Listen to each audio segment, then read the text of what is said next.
pessoal, mais uma vez o nosso estudo bíblico. Vamos estudar o Evangelho de Mateus, capítulo 25, do verso 31 até o verso 46. É a finalização do discurso escatológico presente nos capítulos 24 e 25, que se dirige aos discípulos. As perguntas feitas pelos discípulos no capítulo 24, verso 3, as três perguntas, são respondidas ao longo desse discurso. Jesus se dirige aos seus discípulos. O evangelista, ao redigir o evangelho, também propõe dirigir-se aos discípulos, à igreja, à comunidade cristã.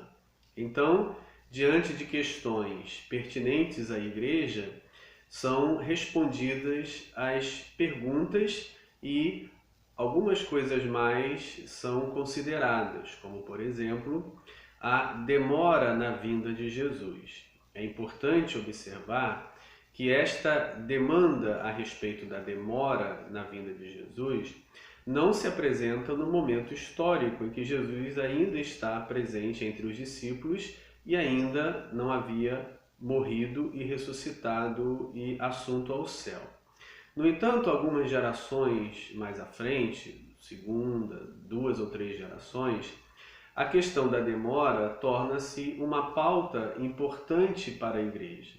Assim, esse discurso apocalíptico proferido por Jesus antes da sua morte ganha também ensinos para esse momento da igreja, lá para a terceira geração, em torno dos anos 80, onde se questiona a respeito da sua demora.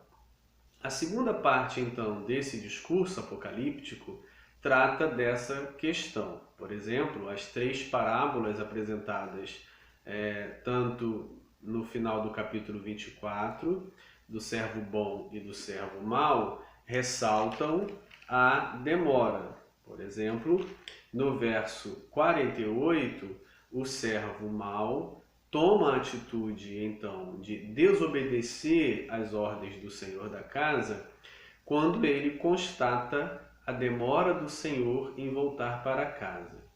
Assim também a parábola das 10 virgens, no capítulo 25, verso 1, apresenta a caracterização das virgens imprudentes porque não estavam preparadas para a demora. E no verso 5 do capítulo 25, ressalta também essa demora. E tardando o noivo, foram tomadas de sono. A terceira parábola, que antecede o nosso texto desse momento, a parábola dos talentos, também ressalta a respeito da demora. Verso 19 diz: depois de muito tempo, voltou o senhor daqueles servos e ajustou contas com eles.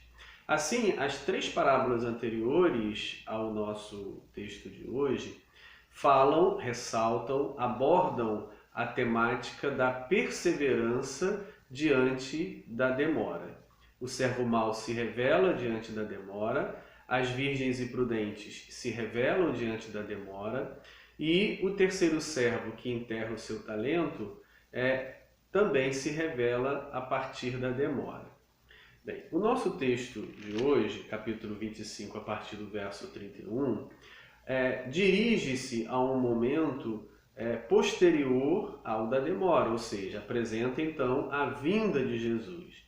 Apesar de tratar, de apresentar como será essa vinda e as consequências dessa vinda para os discípulos, para aqueles que estão na comunidade de discípulos, que não necessariamente são discípulos. É importante observar que no Evangelho de Mateus, estar na comunidade cristã, ter sido batizado, participar da ceia, não caracteriza discípulo verdadeiro. O discípulo verdadeiro, segundo o Evangelho de Mateus, é caracterizado por aqueles que fazem a vontade de Jesus, que seguem o ensino de Jesus, como na primeira parábola do servo bom e do servo mau, ambos estavam na casa. Como a parábola das 10 virgens, ambas, ou as 10, esperavam um noivo. E, como a parábola dos talentos, os servos são todos do Senhor, e todos recebem o dinheiro, talento, para administrarem na ausência do Senhor. O fato de pertencerem à casa do Senhor e aguardarem a vinda do Senhor não caracteriza os como discípulo, e sim a prática da vontade do Senhor é que caracteriza como discípulo.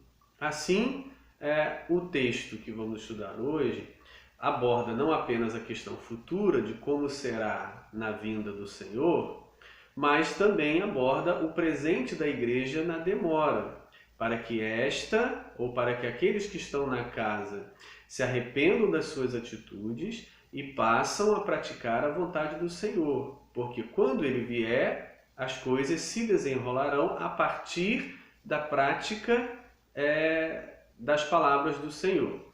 Embora a gente observa que esses pertencem à casa. A questão da fé, no sentido teórico, não é abordada porque ele fala para aqueles que estão na casa, que a princípio declararam a fé em Jesus Cristo. Só que esta fé declarada oralmente não é suficiente, ela precisa ser confirmada e acompanhada pela obediência às palavras de Jesus. Portanto, não se preocupa no texto em ter a fé ou aceitar Jesus nesse sentido, porque o texto se dirige à comunidade dos discípulos, àqueles que, a princípio, se entende como terem aceitado Jesus, mas que a prática, diante da demora, é que se confirmará se aquele que pertence à casa ou está na casa de Jesus é verdadeiramente seu discípulo ou não. Assim, o verso 31 inicia-se esse juízo final, essa vinda de Jesus em que apresenta-se o caráter do julgamento, diferentemente dos versos 27 a 31 do capítulo 24, que também abordaram sobre a vinda do Senhor, mas ali abordam um outro aspecto. Aqui aborda-se o julgamento daqueles que estão na casa do Senhor. Verso 31. Quando vier o Filho do Homem, na sua majestade, e todos os anjos com ele, então se assentará no trono da sua glória. Ou seja, de fato, então, a vinda se realizou. É isso que se trata. Essa vinda, que não se sabe o dia nem a hora, como indicado no capítulo 24, verso 36, como é demorada, apresentadas no verso 48 do capítulo 24, capítulo 25, verso 5, verso 19, enfim, se realiza, ou seja, os discípulos, apesar da demora, precisam ter a convicção, a fé, que Jesus virá de fato. Ou seja, então o verso 31 leva os discípulos para esse futuro realizado, então, a vinda. Verso 32. E todas as nações serão reunidas em sua presença, e ele separará uns dos outros, como o pastor separa das cabras as ovelhas. Ou seja, todas as nações serão reunidas é uma indicação já presente na tradição apocalíptica do Antigo Testamento. No livro de Isaías, capítulo 66, verso 18, aponta para esse momento final da reunião das nações. Diz assim: porque conheço as suas obras e os seus pensamentos, e venho para juntar todas as nações e línguas. Elas virão e contemplarão a minha glória. Então, a reunião das nações já está presente nas profecias de Daniel. Realiza-se, então, a vinda do Senhor e as nações serão reunidas na sua presença. A palavra nação aqui indica a totalidade dos habitantes na terra. Não apenas gentios, ou não apenas judeus, ou não apenas a igreja, mas todos os habitantes. As nações refere-se às pessoas no sentido universal. E ele separará uns dos outros. Entre essas nações haverá uma separação. E ele dirá, como o pastor separa das cabras as ovelhas.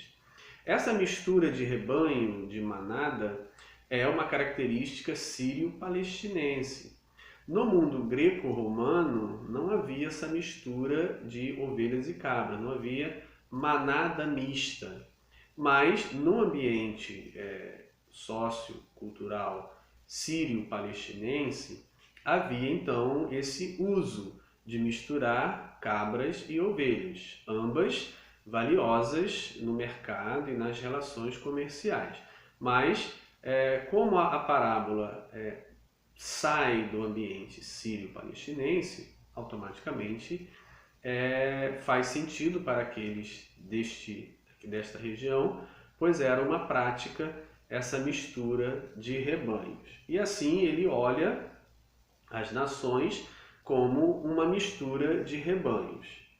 Verso 33. E porá as ovelhas à sua direita, mas os cabritos ou as cabras à esquerda. Com isso, ele vai indicar, pela metáfora ovelha, comum no Antigo Testamento para o povo de Israel, aqueles que seguem, aqueles que obedecem à palavra de Jesus. As ovelhas equivalem aqui ao servo bom, às virgens prudentes e aos servos que administraram os talentos que lhes foram confiados. Enquanto as cabras representam então o servo mau, as virgens imprudentes e aquele servo que enterrou o talento e não administrou o dinheiro que o Senhor lhe havia concedido. Então, haverá essa separação. O tema da separação está presente no Evangelho de Mateus ao longo dele. Por exemplo, no capítulo 3, verso 12, na pregação de João Batista, separa-se o trigo e a palha. No capítulo 13, o capítulo das 7 parábolas, também nós temos na parábola do joio e do trigo a separação, e também temos na parábola da rede a separação dos peixes. Então, é um tema presente no Evangelho de Mateus, a separação em dois grupos. Verso 34. Então dirá o rei aos que estiverem à sua direita: Vinde, benditos de meu Pai, entrai na posse do reino que vos está preparado desde a fundação do mundo. É o convite para a participação do império de Deus. As ovelhas, aqueles que fizeram a vontade de Jesus na sua ausência, apesar da sua demora, perseveraram em fazer a vontade do Senhor. Agora herdam, participam, passam a pertencer a este reino preparado desde a fundação do mundo, o reino de Deus, anunciado ao longo do Evangelho de Mateus como o reino dos céus que se aproximava. Verso 35. Porque tive fome e me destes de comer, tive sede e me destes de beber, era forasteiro e me hospedastes, estava nu e me vestistes, enfermo e me visitastes, preso e foste ver-me. Bem, então, qual é a caracterização dos discípulos ou das ovelhas? O que os caracterizava? A pertença, a presença na comunidade cristã? O ouvir os ensinos de Jesus? Não. Há algo mais. Tanto que também as cabras aqui representadas se dirigirão a Jesus chamando-o de Senhor, como as ovelhas. Então, a invocação de Jesus como Senhor, o culto a Jesus chamando-o de Senhor, reconhecendo, pelo menos teoricamente, o seu senhorio, não caracteriza as ovelhas e as cabras, ou não caracteriza o verdadeiro discípulo. Há uma atitude, uma ação, uma vida verdadeira que se pratica, que revela a ovelha, que revela aqueles que estarão presentes ou pertencerão ou herdarão o reino de Deus. E essas atitudes são aqui enumeradas: a fome, a sede, o estrangeiro, o nu e o preso. Ao longo do Evangelho de Mateus, algumas dessas necessidades dos discípulos são apresentadas. Por exemplo, porque tive fome e me deste de comer. Capítulo 12, verso 1 ao 8, fala dos discípulos famintos, que desejavam pegar as espigas numa lavoura em que passaram e era sábado, foram criticados por isso. No entanto, Jesus permitiu que os seus discípulos famintos se alimentassem ali daquelas espigas. A questão da sede também aparece no capítulo 10, versos 40 a 42, quando se fala daquele que recebe aquele que ele enviar, o pequenino que ele enviar, e lhe dá um copo de água fria.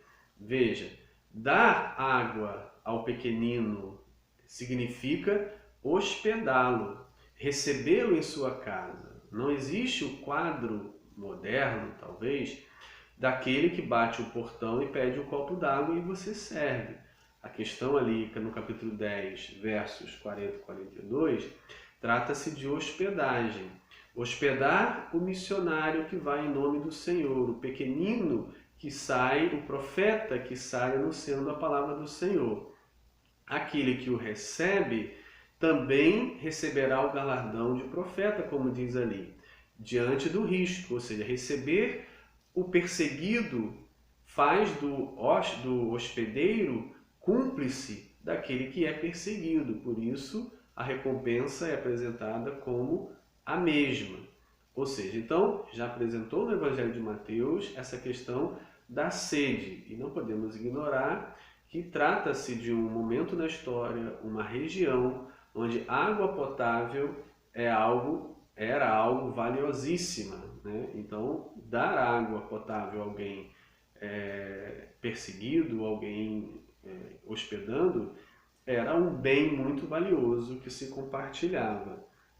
A questão do forasteiro, ou estrangeiro, ou o diferente, também foi já tratado no Evangelho de Mateus, no capítulo 5, verso 43 e 48, quando Jesus diz: ouviste o que foi dito, amarás o teu próximo e odiarás o teu inimigo.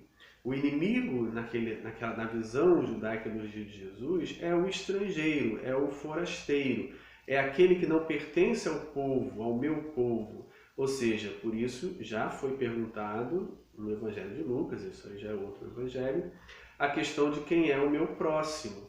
Pois para os judeus dos dias de Jesus, ou pelo menos uma boa parte deles, próximo era alguém que pertencia ao seu povo.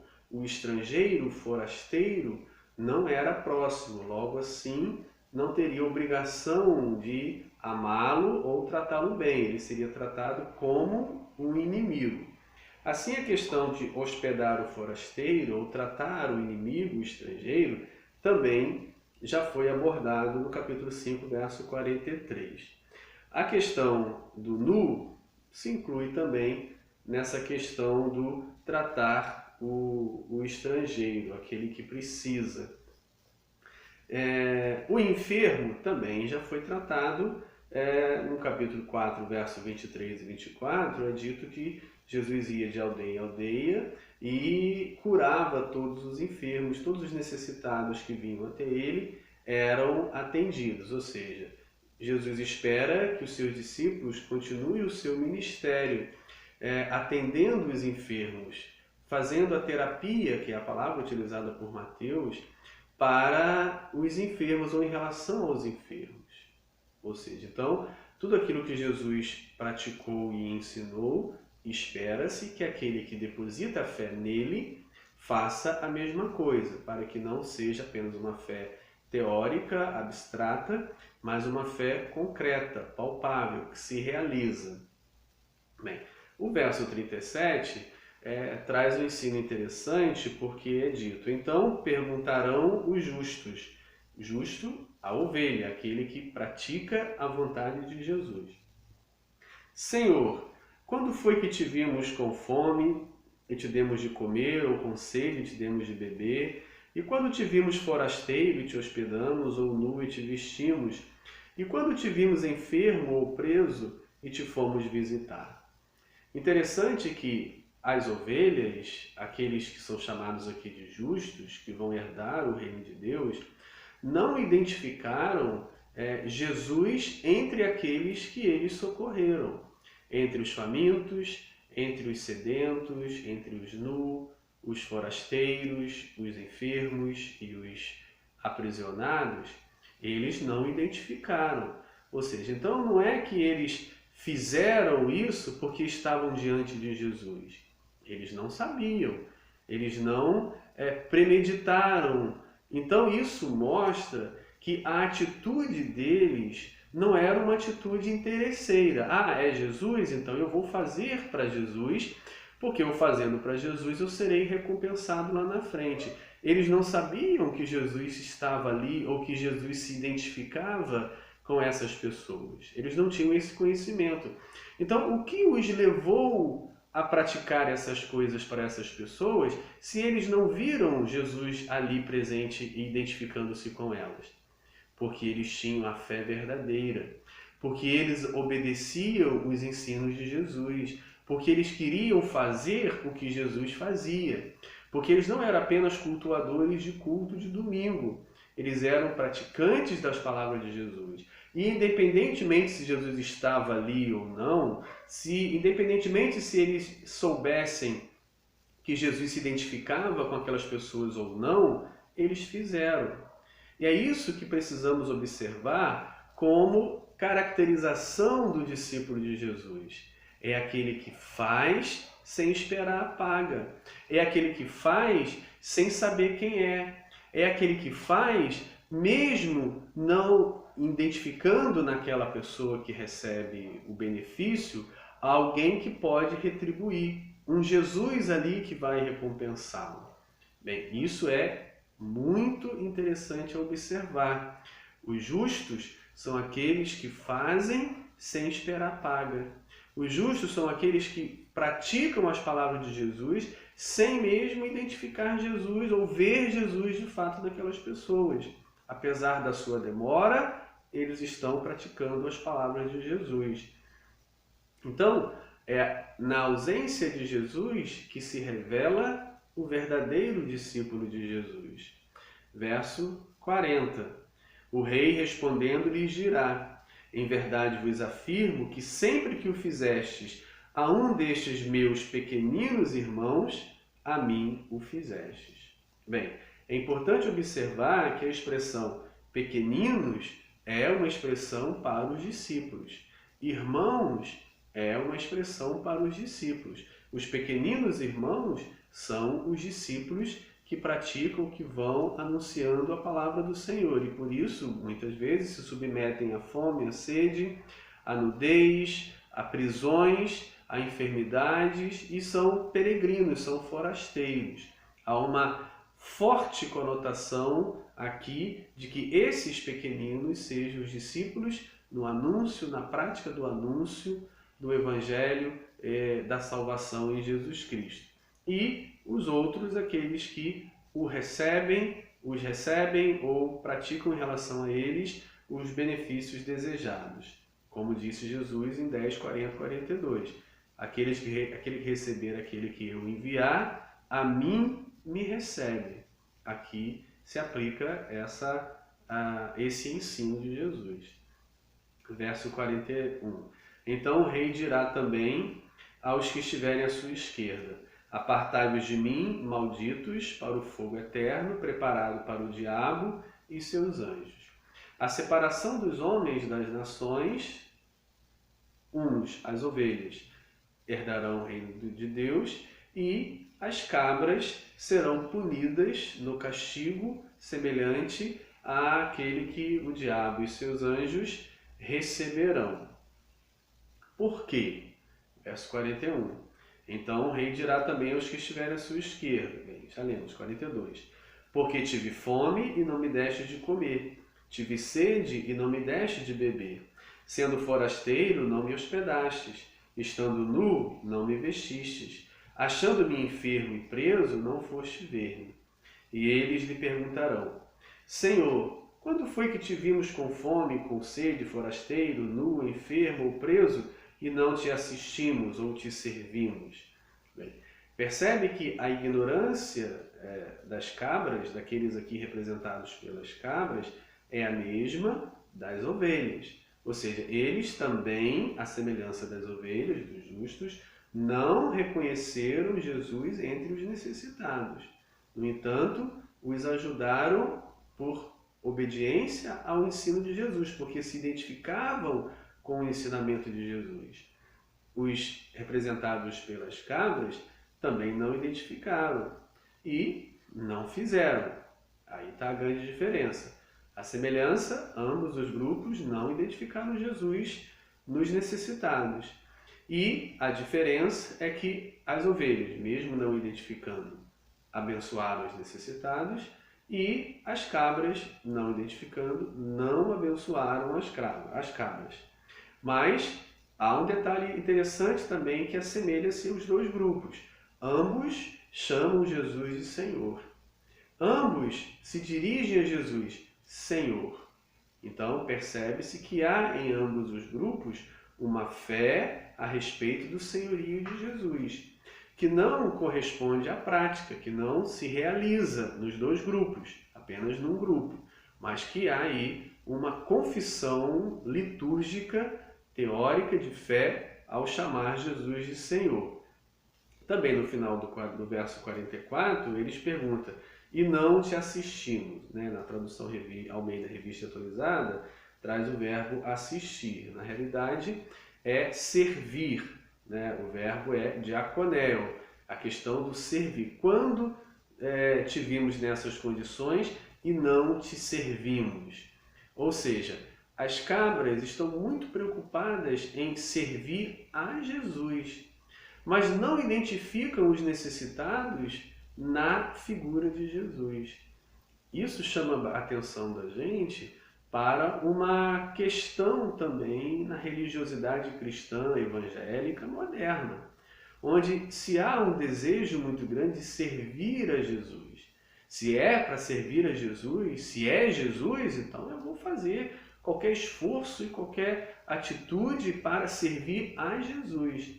E muitas pessoas dessas não entendem que servir a Jesus, serve-se a Jesus servindo ao próximo, servindo as pessoas, servindo aqueles que necessitam. Como eles disseram aqui, quando te vimos nessas circunstâncias e não te servimos? Bem, se vissem Jesus nessas circunstâncias, serviriam a Ele. Por quê? Porque é Jesus. Mas, e os outros? Não serviram porque não viram que era Jesus neles. Isso revela o caráter deste grupo de cabras. E isso também revela o caráter de muitas pessoas que estão hoje dentro da igreja. Que se é para servir Jesus, eles estão sempre prontos a fazer obras para Jesus, que muitas vezes não traz nenhum benefício para ninguém. Não entendendo que servir Jesus é servir aqueles que precisam. Verso 45.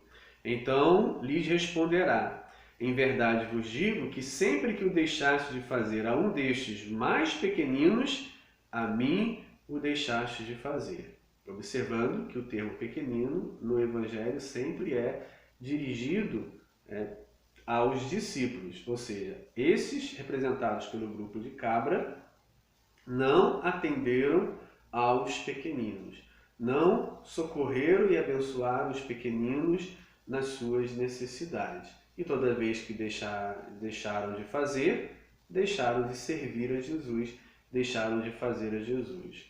E aí o verso 46 termina com o comentário final, em referência a Daniel capítulo 12, versos 1 ao 3, e irão estes para o castigo eterno, porém os justos para a vida eterna. Bem, que essas palavras, que o estudo desse trecho possa despertar-nos no momento da demora da vinda do Senhor. Que a gente possa praticar o Evangelho como servo bom, estar preparado como as virgens prudentes e administrar o trabalho que foi nos dado como os servos que administraram o talento. E, sem saber a quem servir as pessoas nas suas necessidades, para que naquele dia tenhamos a grata surpresa de ouvir Jesus dizer: estive necessitado entre vocês e vocês me ajudaram e vocês me abençoaram. Sem saber que era Jesus, servimos a Jesus, servindo o próximo na sua necessidade. Um abraço.